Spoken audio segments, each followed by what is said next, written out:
Hello, hi everyone. This is Dr. Sana Khan, your biology expert, and you're watching my channel NEET Biology Unplugged.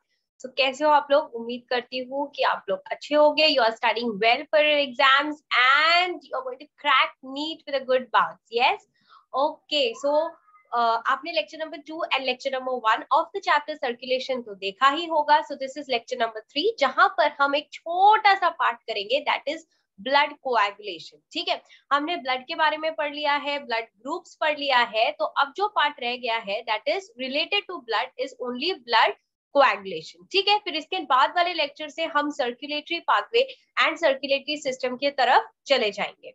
I know the videos are coming little slow, I know, but I hope you understand that I'm very busy in other stuffs also, but I truly try my level best to upload videos at least 2 times in a week. Okay, so I hope you all are going to support me and subscribe to my channel and share it with your friends as much as you can. So let's get started and talk about coagulation of blood in detail. ठीक है, ये coagulation of blood का जो part है इससे आपको MCQs आ सकते हैं.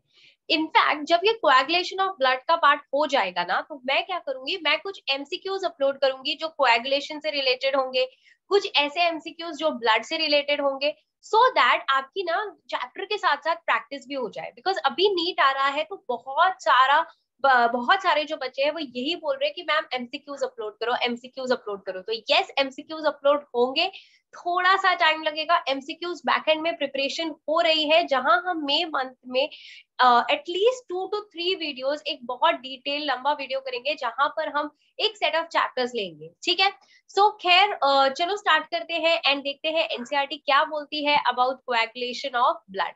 So first of all coagulation ये वर्ड का मतलब क्या है?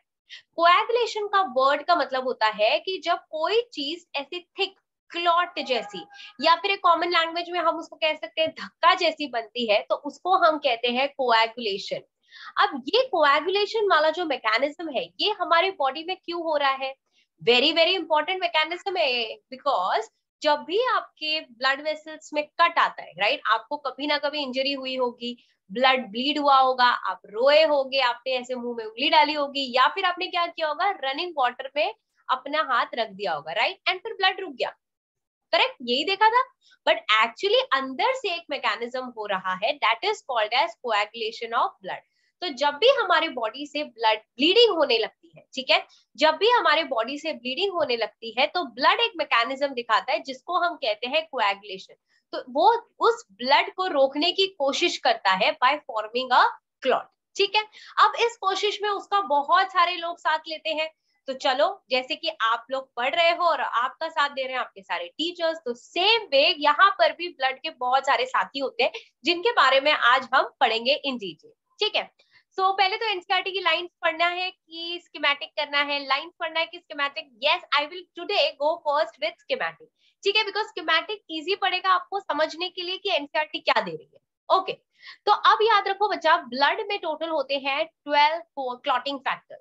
कितने फैक्टर्स होते हैं? चलो फटाफट से बताओ. 12 क्लॉटिंग फैक्टर्स है. मैम ने तो 13 लिखे और बोल रही 12 है. लगता है मैम आज बहुत थक गई. नहीं भाई, 12 ही होते हैं, बिकॉज जो 6 वाला होता है वो एक्टिव नहीं होता है, वो एक्टिव नहीं होता है. तो कितने क्लॉटिंग फैक्टर हो गए बताओ? अब 12 क्लॉटिंग फैक्टर हो गए.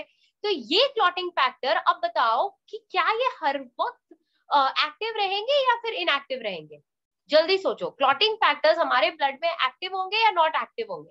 एब्सोल्युटली नॉट एक्टिव होंगे, बिकॉज ब्लड नॉर्मली क्लॉट नहीं करना चाहिए. ओके, ये तभी क्लॉट होना चाहिए जब हमारे बॉडी में ब्लीडिंग हो रही है. तो ये जो क्लॉटिंग फैक्टर्स है बेटा, ये नॉट एक्टिव होते हैं. एंड जब ये नॉट एक्टिव होते हैं तो इनको हम कहते हैं जाइमोजेंस. क्या कहते हैं बच्चा इनको? हम जाइमोजेंस. ठीक है, तो अब ये 12 क्लॉटिंग फैक्टर्स है इनएक्टिव, लेकिन लग गया, कट आ गया, ब्लीडिंग होने लग गई, तो ये क्लॉटिंग फैक्टर्स में चलेगी हलचल, और ये क्लॉटिंग फैक्टर्स एक दूसरे के साथ इंटरैक्ट करना शुरू करेंगे एंड एक एक करके एक्टिव होना शुरू करेंगे. एंड इस प्रोसेस को हम कहेंगे कैस्केड मैकेनिज्म. क्या कहेंगे बेटा? Cascade mechanism. तो कैस्केड मैकेनिज्म क्या है? जब ये क्लॉटिंग फैक्टर्स एक्टिव होते हैं, ये देखो ये एक साथ नहीं एक्टिव होंगे, 12 क्लॉटिंग फैक्टर है। तो एंजाइम्स की मदद से जब ये एक्टिव होते हैं तो उसको हम कहते हैं कैस्केड मैकेनिज्म। ठीक है, इतना कैस्केड मैकेनिज्म के बारे में पढ़ लो। आगे की जो थियोरी है ना वो अपने मेडिकल के लिए छोड़ दो, सारी की सारी थियोरी यहाँ नहीं करनी है और इंपॉर्टेंट पॉइंट भूलना नहीं है। ठीक है, फिलहाल के लिए इतनी थ्योरी याद रखो कि इंटरेक्शन होता है क्लॉटिंग फैक्टर्स का, वो एक्टिव होते हैं बिकॉज ऑफ एंजाइम, एंड इसको हम कहते हैं कैस्केड मैकेनिज्म। तो ये कैस्केड मैकेनिज्म के टाइम पे एक एंजाइम रिलीज होता है जिसको हम कहते हैं थ्रोम्बिन। क्या कहते हैं बच्चा? इसको हम कहते हैं थ्रोम्बिन। तो ये एंजाइम रिलीज हो रहा है। ठीक है, उसके अलावा क्या हो रहा है? उसके अलावा थ्रोम्बोप्लास्टिन बन रहा है। अब ये थ्रोम्बोप्लास्टिन कहाँ से बन रहा है? आपकी जो ब्लड वेसल, जब आपको कट आया है तो वहां का जो इंजर्ड टिश्यू है, ठीक है, जो घायल टिश्यू है, जो आपका वहां पे ब्लड वेसल जो इंजर्ड है, घायल है, वो रिलीज कर रही है थ्रोम्बोप्लास्टिन। क्या रिलीज कर रही है? थ्रोम्बोप्लास्टिन। एंड ये थ्रोम्बोप्लास्टिन या फिर आप कह सकते हो थ्रोम्बोकाइनेज, जो कि आपका एक एंजाइम बनाता है प्रोथ्रोम्बिनेज। तो जैसे ही इंजरी हुई थ्रोम्बोप्लास्टिन रिलीज हो गया। थ्रोम्बोप्लास्टिन ने किसको रिलीज किया? प्रोथ्रोम्बिनेज को रिलीज किया। अब प्रोथ्रोम्बिनेज के दो काम है। सबसे पहले तो उसने हेपेरिन को इनएक्टिव कर दिया। क्या कर दिया उसने बेटा? इनएक्टिव कर दिया हेपेरिन को। ठीक है, एंड फिर प्रोथ्रोम्बिन को कन्वर्ट कर दिया इनटू थ्रोम्बिन। ठीक है, सो प्रोथ्रोम्बिनेज ने दो काम किए, हेपेरिन को इनएक्टिव कर दिया एंड प्रोथ्रोम्बिन को थ्रोम्बिन में कन्वर्ट कर दिया। अब ये हेपेरिन को क्यों इनएक्टिव कर रहा है? बिकॉज हेपेरिन क्या है? हेपेरिन एक एंटी कोएगुलेंट है। यस और नो? तो अगर जब तक ये हेपेरिन इनएक्टिव नहीं होगा तो आपका ब्लड क्लॉट होगा क्या?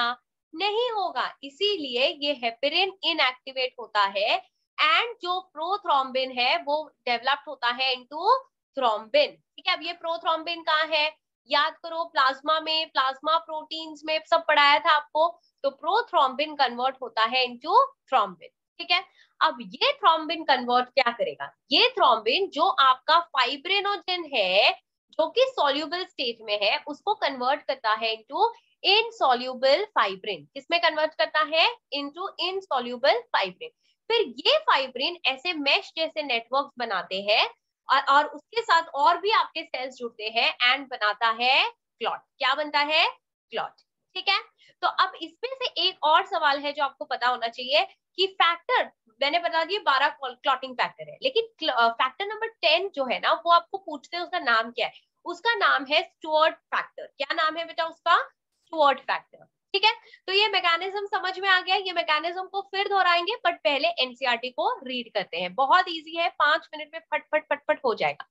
ठीक है, तो पहले तो ऑब्वियसली आपको यही लिखा है कि आपके फिंगर में इंजरी लगी होगी, राइट? फिर आपका जो ब्लीडिंग है वो ज्यादा टाइम तक नहीं हुआ होगा। क्यों? क्योंकि हमारे ब्लड में एक मैकेनिज्म है जिसको कहते हैं कोएगुलेशन या फिर क्लॉटिंग। एंड इस चीज में क्या होता है? एक्सेसिव लॉस जो होता है आपका ब्लड का वो प्रिवेंट हो जाता है। ठीक है, so this is a mechanism to prevent excessive loss of blood from the body. You must have observed a dark reddish brown scum formed at the site of a cut or an injury over a period of time. मतलब जैसे आपका cut हो गया है तो उसके time के बाद जब ब्लीडिंग रुक जाती है, फिर थोड़े टाइम के बाद ऐसे कुछ देखो ना, ब्राउन जैसा एक स्पॉट जैसा कुछ बन जाता है, तो उसको क्या कहते हैं? Scum.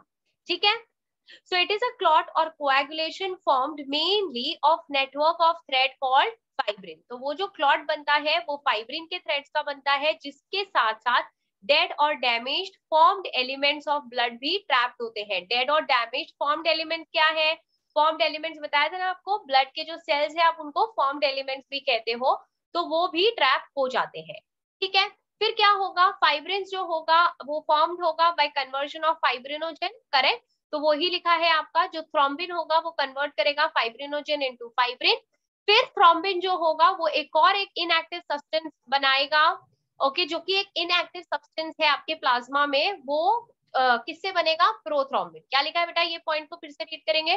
Thrombin in turn are formed from another inactive substance present in the plasma called prothrombin. तो थ्रोम्बिन किसका बना है? थ्रोम्बिन एक इनएक्टिव सब्सटेंस जो कि आपके प्लाज्मा में है, जिसको आप प्रोथ्रोम्बिन कहते हो, उससे बना है। ठीक है, फिर उसके बाद एक एंजाइम कॉम्प्लेक्स थ्रोम्बोकाइनेज रिक्वायर्ड है। ये सारे रिएक्शंस के लिए जो हो रहा है उसके लिए थ्रोम्बोकाइनेज, जिसको मैंने आपको बताया था, वो रिक्वायर्ड है।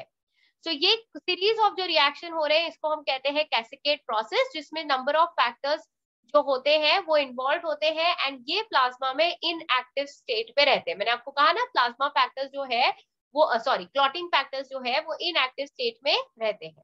An injury or a trauma stimulates the platelet in a blood to release certain factors which activate the mechanism of coagulation। देखो क्या पॉइंट लिखा है, एन इंजरी। अभी देखो एनसीईआरटी कितनी स्मार्ट है, एनसीईआरटी वो पॉइंट नहीं बता रही है कि जब इंजरी होती है तो क्या लिख रहा है, कुछ चीजें रिलीज होती है जिसके वजह से कोएगुलेशन हो रहा है। बट कौन सी चीजें, जब इंजरी होती है तो डैमेज्ड वेसल्स और सेल्स जो होते हैं वो क्या रिलीज करते हैं, थ्रोम्बोप्लास्टिन, एंड उसके बाद से सीरीज ऑफ रिएक्शन होते हैं। ठीक है, तो एनसीईआरटी ने बताया नहीं हमें थ्रोम्बोप्लास्टिन के, बट पूछने के लिए आ जाएगा हमारा interview, correct. Okay, so certain factor released by the tissue at the site of injury also can initiate coagulation। तो और भी जो फैक्टर्स है, जो क्लॉटिंग फैक्टर्स वगैरह है वो भी स्टार्ट करते हैं आपका कोएगुलेशन। एंड ये वाली लाइन सबसे इंपॉर्टेंट है, इसको प्लीज मत भूलना कि there is a ion with prothrombinase, जिसको हम कहते हैं कैल्शियम आयन, जो कि हेल्प करता है कोएगुलेशन में। किसमें हेल्प करता है, कोएगुलेशन में। ठीक है, समझ में आ रहा है। तो अब इसमें आपको 2-3 चीजें हैं जो याद रखनी है। चलो फिर से एक बार स्कीमेटिक करते हैं एंड वाइंड अप करते हैं हमारा लेक्चर। ओके, सो कितने क्लॉटिंग फैक्टर्स है, बताओ कितने क्लॉटिंग फैक्टर्स है, टोटल 12 क्लॉटिंग फैक्टर्स है। होते हैं 13 लेकिन बोलते हैं 12 क्योंकि एक होता है इनएक्टिव। लाइन बन गई यार। ओके, और जब ये इनएक्टिव स्टेट में होते हैं तो हम इनको जाइमोजेंस कहते हैं। तो जैसे ही हमारे बॉडी में ब्लीडिंग शुरू होती है तो सारे के सारे फैक्टर्स एक दूसरे के साथ इंटरैक्ट करते हैं, कैस्केड मैकेनिज्म शो करते हैं, जिसमें एक एंजाइम रिलीज होता है जिसको हम कहते हैं थ्रोम्बिन। ठीक है, अब जो भी डैमेज्ड सेल्स है या डैमेज्ड ब्लड वेसल है वो रिलीज करती है थ्रोम्बोप्लास्टिन, या फिर आप कह सकते हो थ्रोम्बोकाइनेज, एंड वो फॉर्म करता है एंजाइम प्रोथ्रोम्बिनेज। क्या करता है, प्रोथ्रोम्बिनेज एंजाइम बनता है। फिर ये प्रोथ्रोम्बिनेज कैल्शियम के साथ कंबाइन करके 2 काम करता है। पहला, हेपेरिन को इनएक्टिव करता है बिकॉज वो ब्लड को वो एक एंटीकोएगुलेंट है, इसको ब्लड क्लॉट नहीं होने देगा। ठीक है, प्लस वो प्रोथ्रोम्बिन को कन्वर्ट करेगा थ्रोम्बिन में। अब थ्रोम्बिन क्या करेगा, जो कि सॉल्यूबल फाइब्रिनोजेन है उसको कन्वर्ट करेगा इनसॉल्यूबल फॉर्म में, और फाइब्रिन के ऐसे थ्रेड्स जैसे बन जाएंगे। उसके साथ साथ डेड सेल्स, जो डैमेज सेल है वो सब साथ में आएंगे और मिलकर बनाएंगे एक क्लॉट। क्या बनाएंगे, क्लॉट। फिर ब्लीडिंग रुक जाएगी, धीरे धीरे धीरे उसके बाद एक रेडिश कलर का स्ट्रक्चर डेवलप होगा जिसको आप कहोगे scum. Easy to understand, correct. But yes, NCERT की जो लाइंस है उसमें काफी सारे पॉइंट मिसिंग है। डू रिमेंबर, यहाँ पे जो दिया है on the schematic, it is a complete answer. इसके अलावा आई डोंट थिंक एनटीए कुछ भी पूछ सकता है कोएगुलेशन में। ठीक है, बट स्टिल इससे रिलेटेड अगर कुछ, अगर नहीं है एमसीक्यू, जो एमसीक्यू होंगे I will upload in the form of shorts, because वो इजी होता है, जल्दी हो जाता है। लॉन्ग वीडियोस को टाइम लगता है। ठीक है, so I hope you have understood what I have taught you today. In the next lecture हम चालू करेंगे हार्ट, जहां पर फर्स्ट हम बात करेंगे about the circulatory pathway। ठीक है, और 3 से 4 लेक्चर में ये चैप्टर खत्म होगा। I know the things are going slow, but please do cooperate, share it with your friends as much as you can. I'll meet you soon. Till then, bye, take care and work hard, work for your dreams, because without working hard you are not going to achieve anything in your life. Okay, so please do work hard and बस अपने गोल की तरफ बढ़ो आगे। चलो, bye, take care.